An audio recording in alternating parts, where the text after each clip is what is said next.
বর্তমান সময়ের জন্য খুব গুরুত্বপূর্ণ একটা টপিক, সেটা হচ্ছে রাতে তাড়াতাড়ি ঘুমাতে যাওয়া এবং হচ্ছে সকালে ঘুম থেকে তাড়াতাড়ি ওঠা।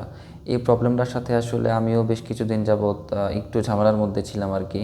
তবে বেশ কিছু টিপস অ্যান্ড ট্রিক্স অ্যাপ্লাই করার কারণে আমি এই প্রবলেম থেকে অনেকটা ওভারকাম করছি আর কি। তো কী ছিল সেই টিপসগুলা? মূলত তিনটা টিপস আমার ক্ষেত্রে একটু বেশি ফলদায়ক মনে হয়েছে। প্রথম টিপসটা হচ্ছে অ্যালার্ম ক্লক সেট করে দেওয়া আর কি। সেটা অবশ্যই ঘুম থেকে কখন উঠবো সেটা তো দিবই, কিন্তু আরেকটা বিষয় সেটা হচ্ছে আমরা কখন ঘুমাতে যাব, হইতে পারে সেটা 10:30 বা 10টা, এর আধা ঘন্টা বা 1 ঘন্টা আগে হচ্ছে আমরা অ্যালার্ম ক্লকটা সেট করে দিব আর কি। এটা হচ্ছে 1 নাম্বার রুলস আর কি। সেকেন্ড হচ্ছে আমরা যখন ঘুমাতে যাব, ঘুমাতে যাওয়ার 15 বা 20 মিনিট আগে একটা যদি শাওয়ার নিতে পারি, সেক্ষেত্রে আসলে আমাদের জন্য ভালো আর কি, ঘুমানোর জন্য। কারণ দেখা যায় যদি আমি ঘুমানোর আগে শাওয়ার নিয়ে ঘুমাই, সেক্ষেত্রে হচ্ছে আমার ঘুমটা আরও বেশি ঘন হয়, গভীর হয়, আর সকালবেলা উঠে অনেকটা ফ্রেশ লাগে আর কি, মানে একটা সতেজ অনুভূতি পাই আর কি।